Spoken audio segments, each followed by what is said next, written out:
અને એમાંય દોસ્તો જાણકારી હું તમને આપતો જાઉં, જો તમને રસ હોય તો લાંબી વાત કરું. એ આગળ વાળા હા કર્યું.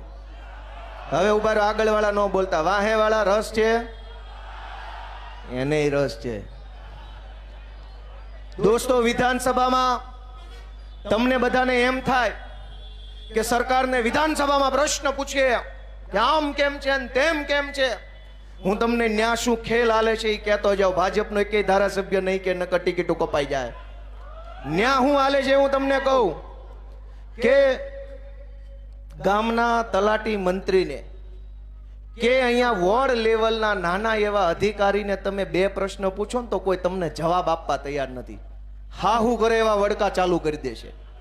સીધા શેના આવ્યા છો ને હું કામ આવ્યા છો ને જાવ અહીંથી નહીં થાય ને કાલ આવજો ને પમદી આવજો ને આ નથી ને ઓલું નથી ને સાહેબ રજા ઉપર છે ને સાહેબની છોકરી બીમાર છે ને સાહેબના બાપાનું ઓપરેશન કર્યું છે, સર્વર નથી, કોમ્પ્યુટર નથી, પ્રિન્ટર નથી, સાહેબની ગાડીમાં પંચર પડ્યું છે.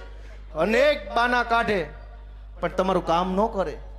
એજન્ટ પાસે જાઓ ને 1000 રૂપિયા આપો તો ગમે ના કામ થઈ જાય. તમને એમ થાય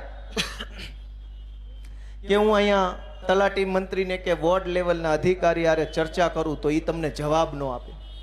તમે એનાથી ઉપર એનાથી ઉપર એનાથી ઉપર એનાથી ઉપર કોઈ આખી સરકાર જનતાને જવાબ દેવા તૈયાર નથી.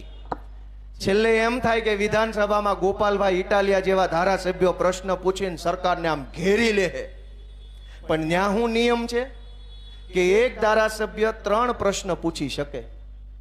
અત્યારે 8, 9 અને 10 3 દિવસનું વિધાનસભાનું સત્ર છે. ધ્યાનથી સાંભળજો. આ માહિતી કોઈ ભાજપ વાળો નહીં આપે, કેમ કે એટલું ભણ્યા નથી.